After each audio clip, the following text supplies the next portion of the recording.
Hola alumnitos, ¿cómo están? Este video es para que podamos hacer un cierre a la novela que hemos estado leyendo durante estos días, llamada El Conquistador de Federico Andajasi. Cuando comenzamos a leer esta novela, lo hicimos en el marco de haber leído previamente varias obras de la literatura precolombina. Leímos obras relacionadas a la literatura azteca, como por ejemplo la leyenda de los 5 soles. Conocimos un poco las creencias religiosas sobre el nacimiento del dios Huitzilopochtli y también sobre Quetzalcóatl. También estuvimos viendo de otras culturas indígenas como la inca y la maya. Luego comenzamos a leer esta novela que evidentemente desde que leímos el primer capítulo nos dimos cuenta que tenía una fuerte influencia de la literatura precolombina azteca. ¿Por qué? Porque justamente el protagonista de esta obra es un joven azteca, un joven mexica llamado Quetzal. Esta novela también vamos a descubrir que pertenece a un subgénero llamado novela histórica. Dentro del género narrativo, esta es una novela histórica porque tiene un fuerte componente histórico, está basado en hechos históricos reales y a partir de esos hechos el autor reconstruye una ficción, reconstruye una trama que intenta que sea lo más verosímil posible y acorde a una edad histórica en particular, la época precolombina. Vamos a ver la estructura de la novela. El Conquistador está dividida en 3 grandes partes. En la primera parte narra la vida de un joven azteca en la ciudad capital del imperio que es Tenochtitlán. Como ya sabrán, este joven azteca al que nos referimos es el protagonista, Quetzal, que adquiere su nombre de Tepec, un anciano que no es su padre biológico, pero que toma esta responsabilidad de la mano del Tlatoani. El Tlatoani, recuerden, es el emperador, el gobernante para los aztecas. La incorporación de Quetzal como el protagonista de la obra tiene sus particularidades. Es el protagonista menos esperado debido a que necesita de la ayuda de Tepec para poder sobrevivir. Comienza siendo un niño totalmente desvalido y que estuvo a punto de ser sacrificado. En un primer momento se cree que para el dios Tlaloc, pero luego, en repetidas oportunidades, un sacerdote que va a ser convertido en su enemigo durante toda la obra, el sacerdote Tapasogli, es el que le va a decir que su corazón, su alma, le pertenece a Huitzilopochtli. Este joven azteca va a ser la gran excusa para poder contar cuál era la cultura de los aztecas, cuáles eran sus virtudes, cuáles eran sus magnificencias, pero también cuáles eran su lado negativo y su parte oscura. Vamos a ver su religión, vamos a ver cómo está organizado desde el punto de vista de sus clases sociales, vamos a ver sus costumbres y su educación. La primera parte es una parte muy rica, con muchos datos anecdóticos, muchos datos históricos, que para poder realizarlas el escritor tuvo que hacer un fuerte estudio sobre la vida azteca. Ya la segunda parte es el diario de viaje o las cartas a Ixaya. Es una etapa de transición desde lo conocido a lo desconocido.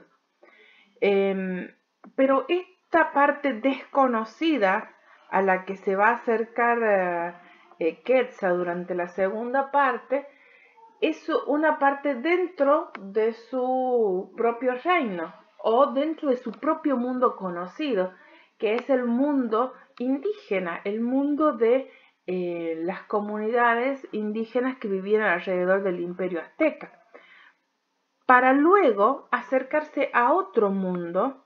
Es tan diferente al que él conoce que él le denomina el Nuevo Mundo. Pero eso lo vamos a ver ya en la tercera parte. ¿Qué debemos prestar atención en la segunda parte? Cómo él sale de su zona de confort, cómo deja de ser un joven del Imperio Azteca y se convierte en un desconocido, o por lo menos en un desterrado, en una persona que tiene que volver a luchar para conformar su buen nombre. También vamos a ver que intenta encontrar nuevos amigos y nuevos aliados. La tercera parte ya conoce el nuevo mundo, este nuevo mundo que es como si hubiese viajado a otro planeta. Todas las costumbres que hay en ese nuevo mundo le son totalmente ajenas. Y comienza, como ve que es un mundo que no solamente es nuevo, sino que también es amenazador para su propia sociedad, comienza planes de conquista y búsqueda de origen, ¿sí? Busca de dónde descienden los aztecas. Comenzamos a especificar un poquito más la primera parte, que es la parte de conocer la cultura azteca. Yo la titulé El Renacido, porque justamente se va a centrar en Quetzal, se va a centrar en él y en la forma en la que él se convierte en un azteca. Cómo él va a honrar ese nombre que su padre le dio. Quetzal significa el renacido. Y comienza con una descripción de la cultura azteca, a través de su educación. Lo vemos cuando Quetzal va al Calmecac, las clases sociales, vemos cómo están divididos los diferentes grupos sociales, en donde Quetzal pertenece a uno de esos grupos, pero lo hace a través de la adopción. Él es un pipiltín, que son aquellas personas de una clase social alta, pero es a través de adopción, porque Tepec es un hombre sabio que está en el consejo y es una persona importante. Y esta situación en la que él vive no le favorece mucho en el Calmecac. ¿Por qué? Porque las personas, o los jóvenes, mejor dicho, que están en el Calmecac, son jóvenes que son pipiltín de nacimiento. Por tal razón, él siente cierto rechazo en ese lugar. Lo mismo vamos a ver la parte oscura de la religión azteca a través de los sacrificios, a través de las autoridades de los sacerdotes, el poder que tiene el sacerdocio dentro de todas las clases sociales de los aztecas. También en esta primera parte tenemos la identificación de amigos y enemigos del protagonista. Aquí Quetzal va a conocer a su enemigo jurado durante toda la obra, aquel que tiene el poder para destruirlo, y también vamos a ver que encuentra a sus amigos, a sus aliados, al amor de su vida. Estamos hablando de Ixaya, estamos hablando de Huatequi, estamos hablando de Tapasoli y en cierta forma también de Eeka. Aunque son algunos enemigos o amigos que corresponden a cierto lugar, Eeka y Citli Mamatli, enemigo y amigo respectivamente, pertenecen al círculo de el Calmecac. También vamos a ver a Huatequi e Ixaya, que pertenecen a su círculo de infancia, al círculo de crianza, el lugar donde él nació y se crió. Tanto Huatequi como Ixaya son hijos de esclavos, o mejor dicho, de personas de una clase social baja, pero que aún así Quetzal se siente muy identificado con ellos y los aprecia mucho más que a los demás. También vemos un crecimiento del protagonista para alcanzar honor. Cuando conocemos a Quetzal es un niño totalmente enfermo, con desnutrición, lloroso, un niño que está a punto de morir, débil, Y a través de esta excusa, su padre, Tepec, lo salva de ser sacrificado al decirle al Tlatoani y al sacerdote que Quetzal era muy insignificante para ser ofrendado al dios y que al dios había que ofrecerle lo mejor y no por lástima ofrecerles los que están ya por morir. No, sencillamente hay que ofrecerle lo mejor. Y a través de esta excusa, él salva a Quetzal de ser sacrificado. Entonces, a partir de ese momento, vemos un crecimiento paulatino, un proceso de crecimiento de Quetzal, hasta convertirse en una persona muy importante en el mundo azteca. Quetzal, sin haber salido aún del Calmecac, o sea, siendo un adolescente, obtiene grandes logros y se convierte en una persona que logra descifrar y perfeccionar el calendario azteca, que es algo muy importante para la cultura. Logra encontrar una nueva profecía que hace que él corra con el emperador, con el Tlatoani, e intente explicar qué está pasando e intente advertir sobre una posible catástrofe que está a punto de ocurrirle.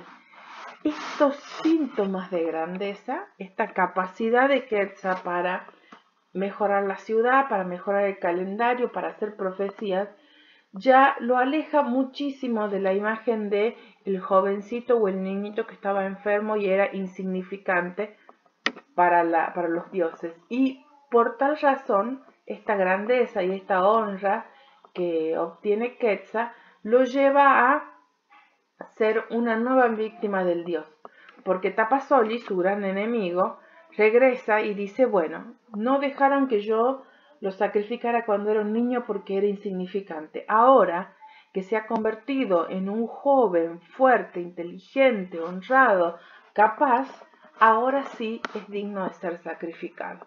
Entonces ahí entramos en la búsqueda del cambio de opinión del Tlatoani. Quetzal intenta convencer al Tlatoani para que lo salve nuevamente y no ser sacrificado a Huitzilopochtli. Lo logra, pues el Tlatoani se da cuenta que necesita que alguien se encargue de verificar si esa profecía tan oscura para el pueblo azteca se va a cumplir o no. Y envía a Quetzal para que navegando vaya hacia el mar y verifique si hay amenaza cruzando el agua, cruzando el mar, cruzando el océano. Ahí está el nuevo objetivo de vida de Quetzal. Por un lado, verificar si su profecía, cuando estudió el calendario, se va a cumplir y también poder encontrar cuáles son los orígenes del pueblo azteca, porque Quetzal cree que conociendo sus orígenes va a poder salvar también a su pueblo, va a poder saber qué pasó con su pueblo originalmente para que se hayan cambiado de lugar donde vivían antes. El sacerdote que decidió sacarlos de esa ciudad, el sacerdote Tenoch, ¿por qué los sacó de ahí y los llevó a donde viven originalmente ahora? Entonces, por eso él necesita conocer también sus orígenes. Pasando esto, allí culmina la primera parte. La segunda parte, que es el diario de viaje, las cartas de Ixaya, es una etapa de transición. No es muy extensa y es como una preparación para ver otra faceta de nuestro protagonista. Al principio lo habíamos visto como un joven en preparación y ahora lo que hay que encontrar, lo que hay que ver es cómo ese joven, ese adolescente se va a ir convirtiendo en un líder, en un marinero, en un capitán de un navío y un líder de una expedición. Aquí está el conquistador en preparación. Comienza a conocer pueblos de regiones aledañas al Imperio Azteca. Por ejemplo, está primero con los indígenas huastecas en la Huasteca, pero luego va a encontrar a los iguayos, va a encontrar a los canibas, pueblos que no pertenecen al Imperio Azteca, que no son sus aliados, pero que forman parte de un mundo conocido para él. Siguen siendo personas que viven en el continente, siguen siendo personas que tienen costumbres y culturas muy parecidas con los aztecas, entonces no es tan desconocido ese mundo que él encuentra en esta segunda parte. Debe amigarse con los huastecas para poder cruzar el océano con su ayuda, formar una tripulación fuerte que en compañía de los mexicas que lleva en el barco puedan ayudarlos a llegar al próximo continente. Se encuentra allí con los caníbales, un pueblo que podemos deducir por su nombre, son caníbales, o sea, comen carne humana, y los ciguayos, que son sus enemigos. Los ciguayos no es un pueblo violento, pero sí está constantemente protegiéndose del ataque de los caníbales. Aquí hay un momento un poco de broma en donde Quetzal, después de que los caníbales invaden las poblaciones ciguayas, debe explicarle al jefe de los caníbales qué es lo que él está haciendo allí. En un momento pierde el conocimiento porque se duerme, se desmaya, se desvanece, y cuando despierta, el jefe de los caníbales le dice que va a aceptar su versión de los hechos, esto de que solamente va a comerciar y que no quiere ni ser conquistador del pueblo ni nada por el estilo, y que lo va a tomar como su amigo. Allí le dan de comer y él come muy gustoso hasta que encuentra una pieza de piedra dentro de su comida. Cuando la levanta y la mira, se da cuenta que es la misma pieza de adorno que su amigo, el segundo al mando en la expedición, Mahony, utilizaba en la nariz como adorno. Entonces él cree que los caníbales han matado a Mahony y se lo han dado para que se lo coma. Lo han cocinado y se lo han repartido para comer. Se horroriza, quiere pelear con todos hasta que luego el rey caníbal le dice: ven para acá, aquí está tu amigo Mahony, era solamente una broma. Esa es una de las partes más graciosas de esta segunda parte del diario de viaje. Luego comienzan el viaje ya por tierras desconocidas, mejor dicho, por aguas desconocidas. Abandonan las aguas conocidas del Caribe y comienzan los conflictos, porque el clima, el tiempo, la tempestad, las tormentas no son favorables. Por esta razón, él ve que comienza un motín en el barco, porque los mexicas, cada vez que tienen un problema, esto ya es algo cultural en ellos, deciden que tienen que pedirle a los dioses intervención. Y para que los dioses intervengan, debe haber un sacrificio humano previo. Entonces, ¿qué proponían los mexicas? Hay que sacrificar a alguien que no sea de nuestro pueblo, hay que sacrificar a un huasteca. En un barco en donde eran mitad mexicas y mitad huastecas, sacrificar a uno del bando contrario significaba que iba a haber una guerra. Se iban a pelear, iban incluso a matarse. Entonces Quetzal se niega. Recuerden que él fue criado con la cultura tolteca. Los toltecas no estaban de acuerdo con los sacrificios humanos. Por tal razón él nunca apoyó el sacrificio humano. Entonces él se opone a esto y le dice a sus compatriotas que no iba a permitir que sacrifiquen a un huasteca. Las cosas van subiendo de tono, es más, hasta peligra la vida del mismo Quetzal, hasta que una supuesta intervención divina ayuda para que los mexicas se tranquilicen y así poder volver a la paz y la tranquilidad de la navegación.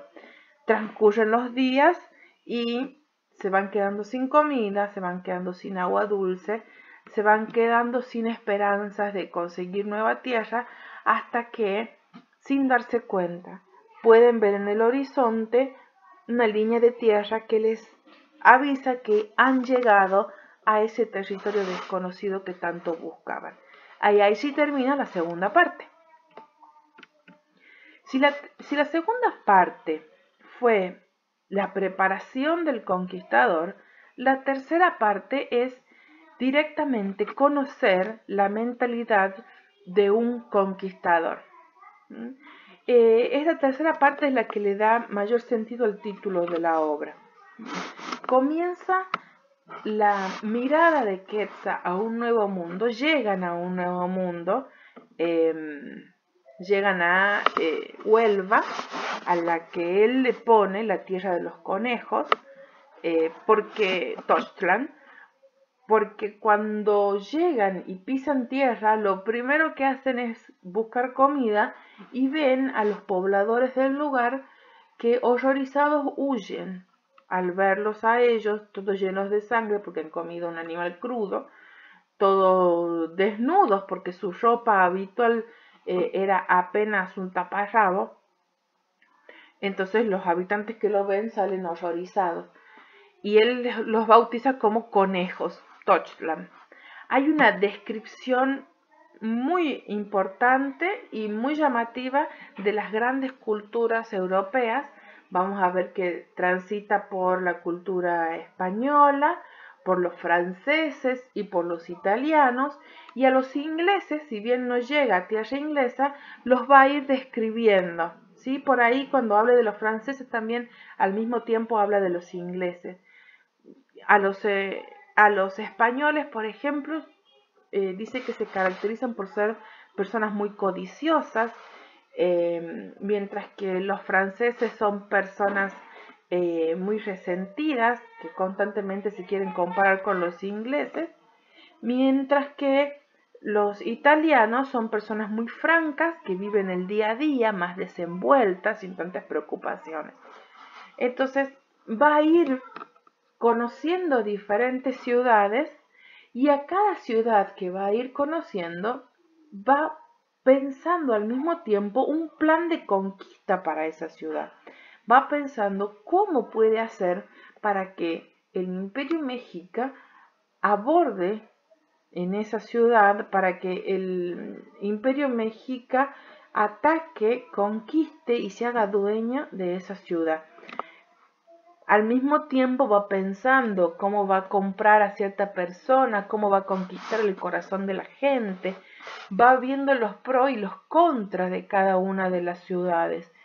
Y en el camino conoce a una jovencita que será su intérprete, pero que también va a ocupar un lugar muy importante en su vida, en su estrategia y en su corazón. Ella va a ser la primera persona que lo va a ayudar desinteresadamente en este camino de ser un conquistador, en esta tercera etapa, y también por ella él va a sacrificarse, va a luchar, y también por amor a ella él va a sacrificar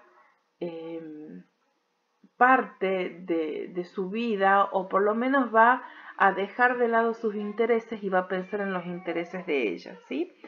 Este nuevo amor es un personaje importantísimo dentro de la historia, tanto que él piensa, reflexiona al final de la obra y dice, al fin y al cabo, todo esto que hice fue para ayudarla a ella.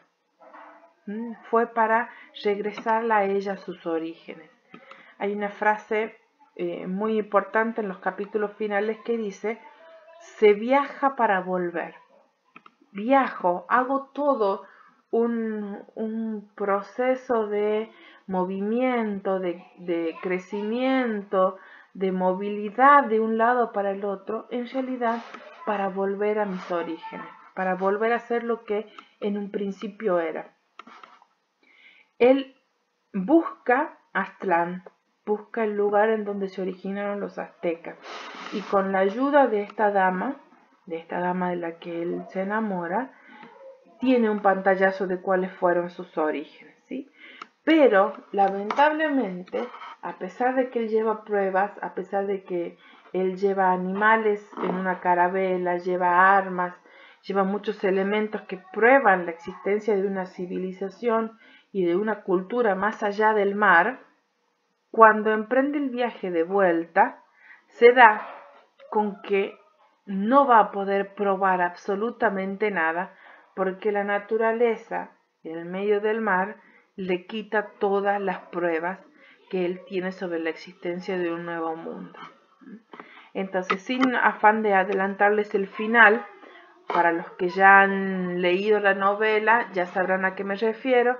Para los que no han terminado de leer la novela, termínenla, para que podamos ver por qué al final esta tercera parte nos deja un sabor de derrota y de destierro, y por qué al final de esta novela, cuando terminamos, pensamos de por qué un final tan desesperanzador, por qué un final tan diferente al esperado, pero también debemos pensar que el autor crea una obra basada en la historia, basada en lo que realmente sucedió, e intenta darnos otra mirada de esa historia que realmente sucedió. Y cambiar el final, poner un final como nos gustaría a nosotros, significaría crear un fragmento, una porción de la historia, de nuestra historia como humanidad, totalmente diferente al que sucedió. Sería crear un mundo diferente. Y lo convertiría más o menos en una novela de ciencia ficción, más que una novela histórica como es. Bueno, con esto hicimos un pantallazo de las 3 partes de la novela El Conquistador, hicimos un pantallazo de cuáles son los elementos más importantes, espero que hayan entendido bien. Esto obviamente se tiene que complementar con la lectura de la novela para que todo lo que yo fui explicando y fui leyendo se pueda profundizar más con el conocimiento que cada uno tiene de la obra.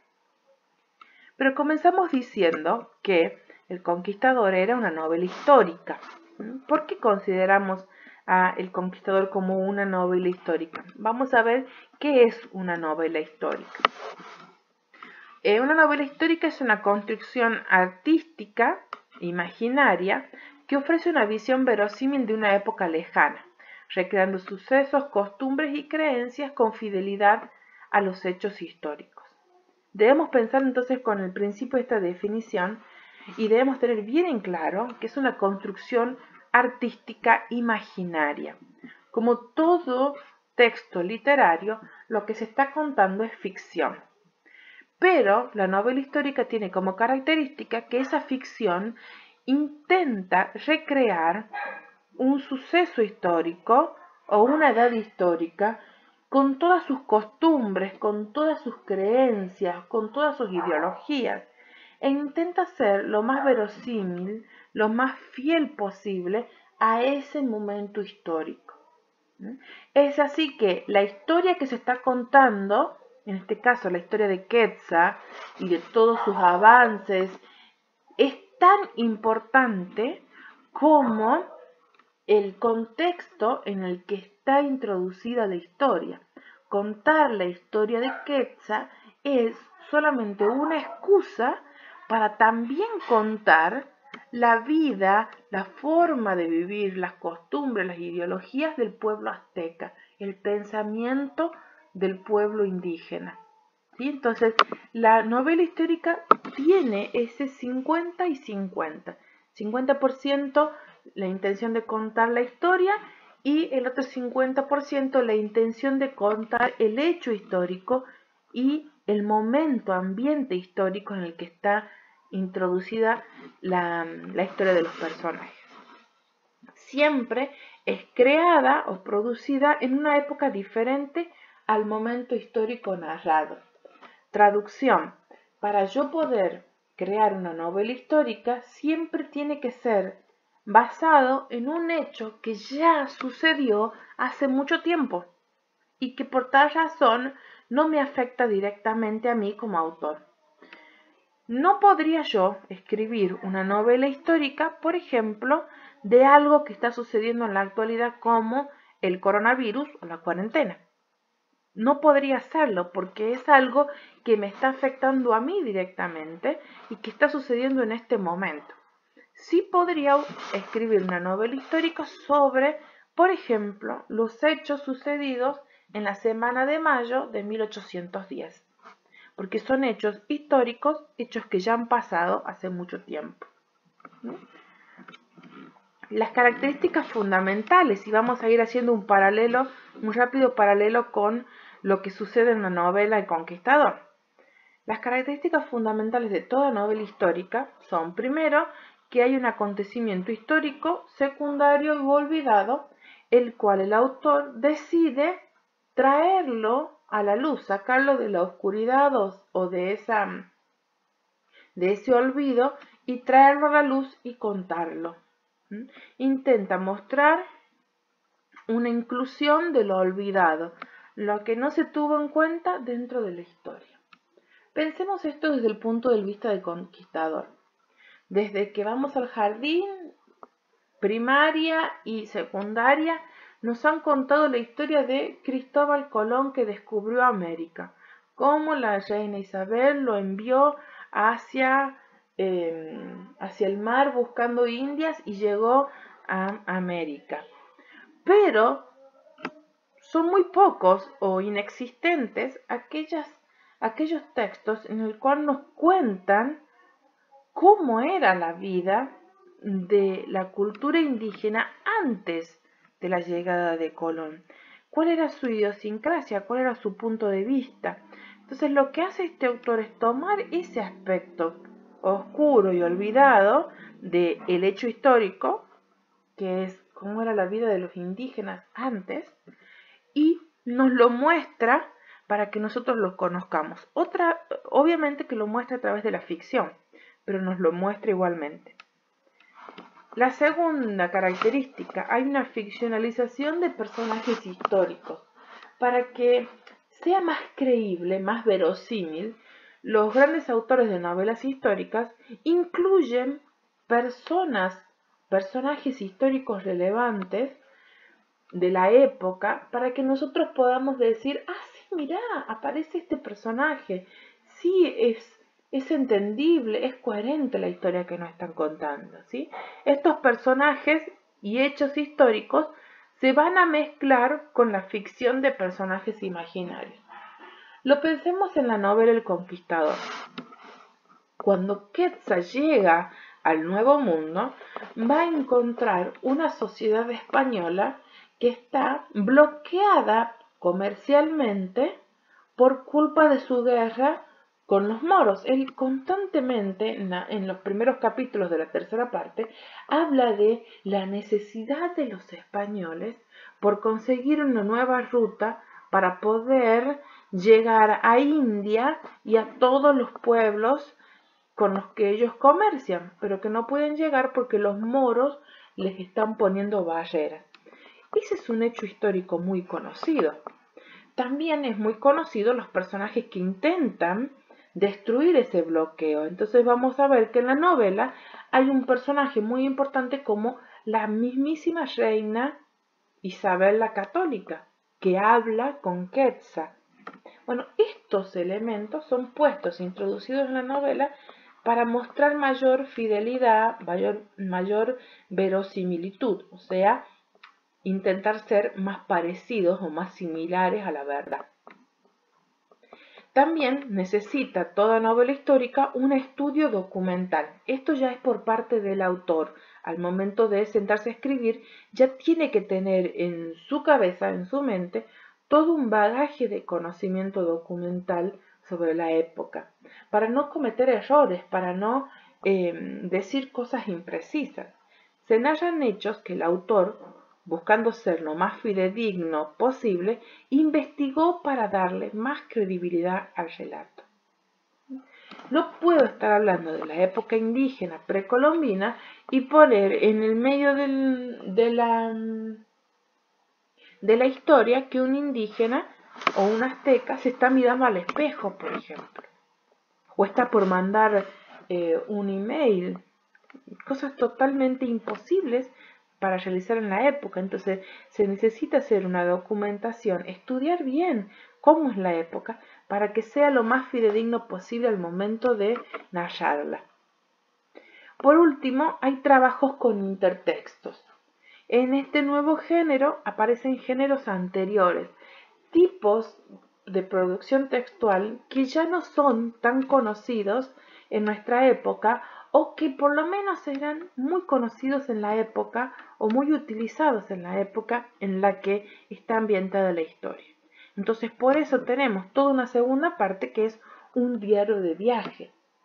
En esa época en donde la mayoría de la tierra era aún inhóspita, era virgen, donde no se conocía bien cuál era el mapa total de la tierra, existían muchas misiones de investigación, muchas misiones para conquistar nuevas tierras o para conocer nuevas tierras, y todas esas misiones llevaban un registro detallado del viaje a través de los diarios de viaje. Iban poniendo qué es lo que habían encontrado detalladamente en cada una de las jornadas. Textos con una gran descripción del paisaje, de los animales, de los lugares. Entonces, en toda la segunda parte de la novela El Conquistador tenemos un diario de viaje en donde él va escribiendo todo lo que ve y contando todo lo novedoso que encontró. También podemos ver que hay cartas según el lugar en el lugar y el momento histórico en el que está ambientada la historia. Podemos ver uso de telegramas, el uso del código Morse para enviar algún mensaje, cartas. Entonces siempre se va a ir ambientando al lugar histórico, al momento histórico, perdón, el uso de los intertextos, o sea, los textos que están dentro de la misma novela. Bueno, después de haber visto todas estas características de la novela histórica y después de haber leído la definición de la novela histórica, podemos coincidir diciendo que El Conquistador de Federico Andajasi cumple con todas las características de la novela histórica y es una novela histórica. Por tal razón, debe, al leerse, tener en cuenta todo el trasfondo histórico y la gran importancia que tiene no solo la historia del personaje principal, que es Quetzal, sino el entorno, en el ambiente en el que él vive, se desarrolla y se cumplen sus historias. Bueno, alumnitos, espero que hayan podido entender de qué se trata esta obra, que hayan podido entender cómo se relaciona con los textos de la literatura precolombina y también hayan podido captar por qué razón se considera que El Conquistador es una novela histórica. Bueno, muchas gracias por la atención y si tienen alguna duda, ya saben, me pueden preguntar a través de los grupos. Nos vemos.